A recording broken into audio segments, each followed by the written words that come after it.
I thought I was just visiting an old friend, but by the end of the night, I was running from something I couldn't see. This is the story of how I learned not to trust my own eyes.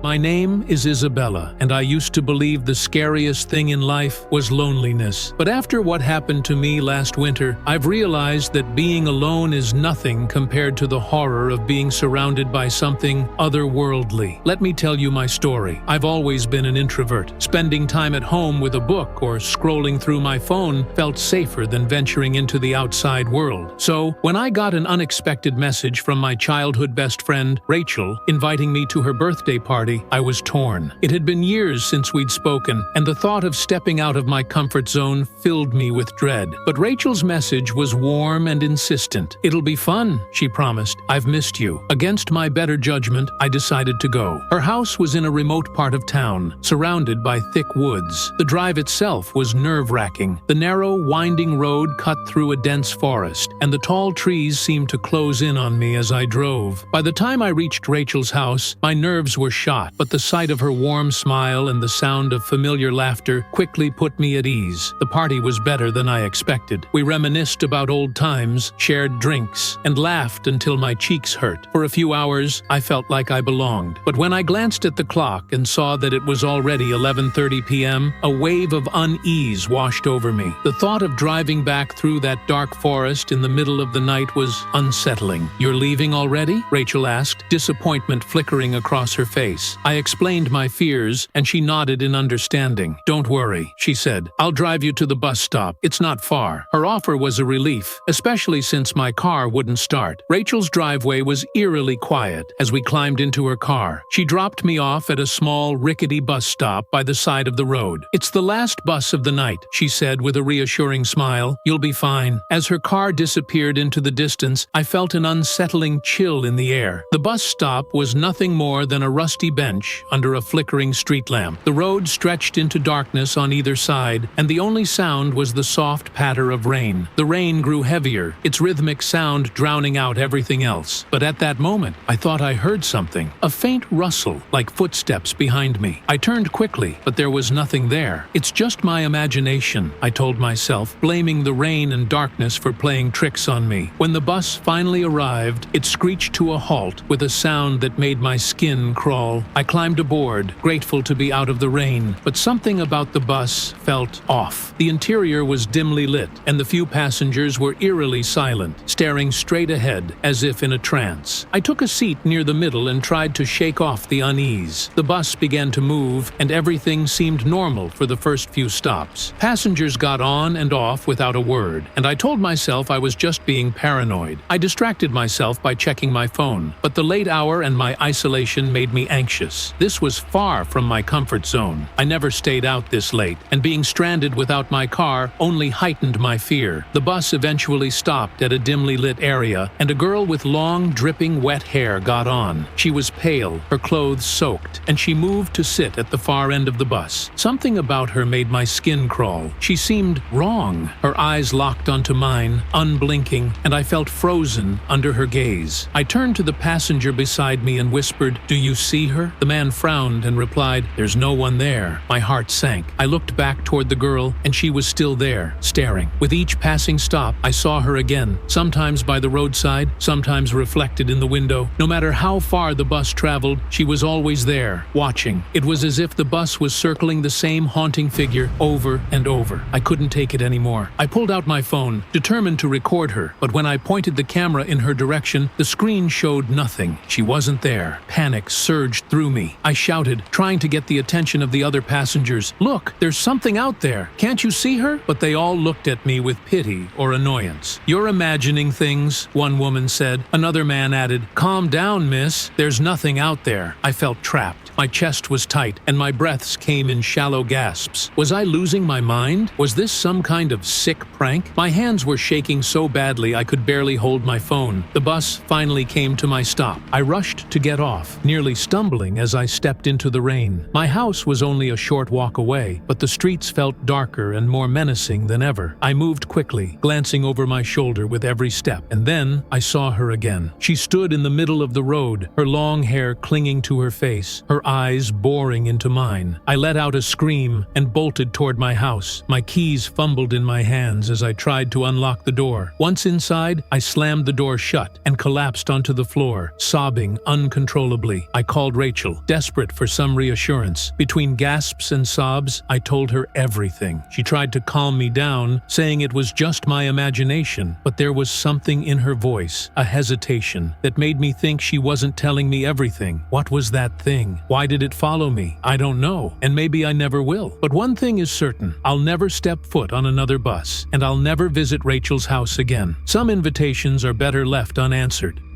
Now that you've heard that chilling story, you're probably wondering if it can get any worse. Well, think again. What comes next will shock you to your core, and you won't see it coming. Brace yourself, because this next story is one that will leave you speechless. Imagine you're in the middle of the night, alone in your house, when you suddenly hear a whisper, a voice calling your name from the basement. But when you go to investigate, the voice leads you deeper into a nightmare you never expected.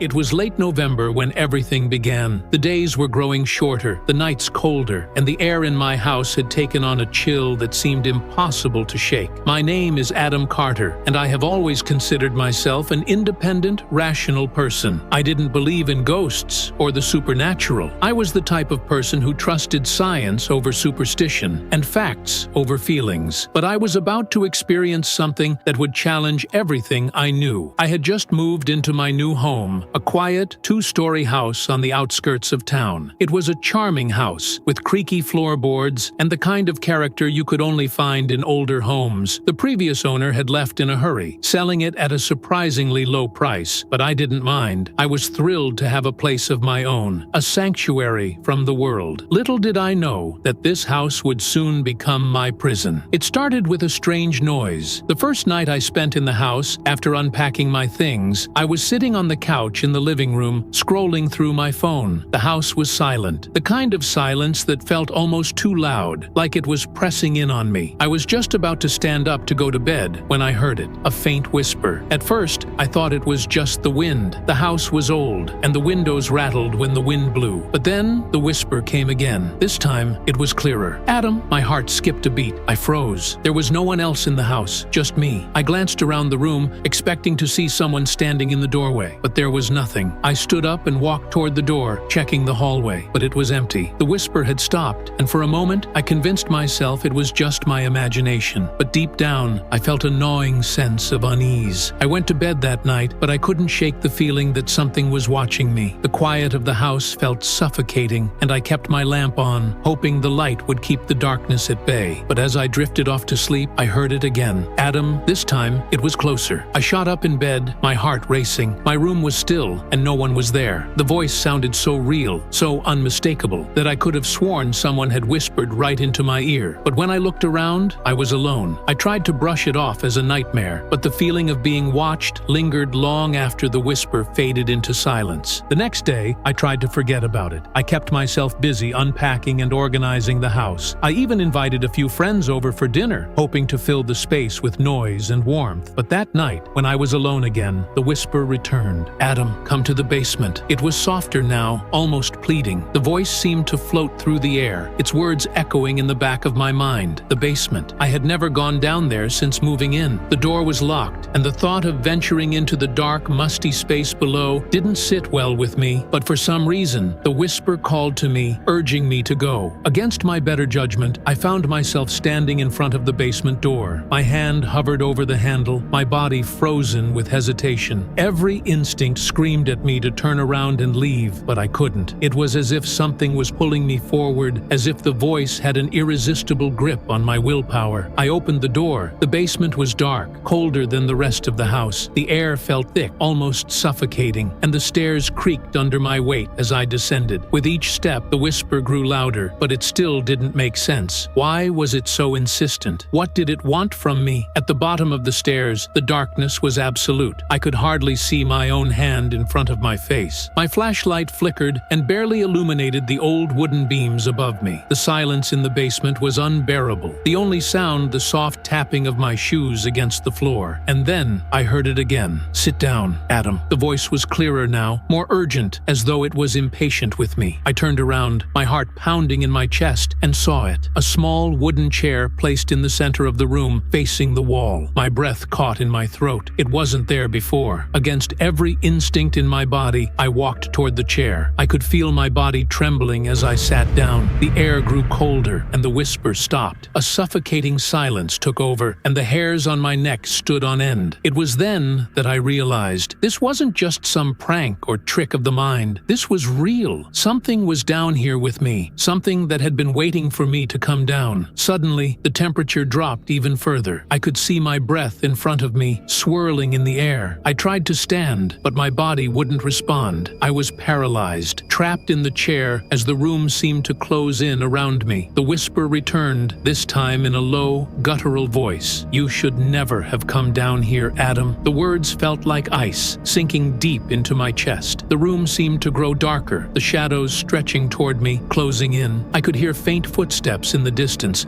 getting closer, but no one was there. I fought to stand, my muscles screaming in protest, but my body refused to move. The voice grew louder, more insistent. It was all around me now, a chorus of whispers, each one calling my name in different tones until it became a deafening roar. And then I felt it. Cold fingers brushed against my neck. I gasped, but no sound escaped my lips. The darkness swallowed me whole. I don't remember how I made it back upstairs. When I woke up the next morning, I was in my bed, drenched in sweat, my heart still racing. The basement door was locked once again, as though nothing had happened. But I knew the truth. The house was no longer a sanctuary. It was a prison, and something, or someone, was keeping me trapped inside. Every night, I hear the whispers again, calling me to the basement, urging me to return, but I won't. I can't. Because I know now that whatever waits in that dark room, it's not finished with me yet.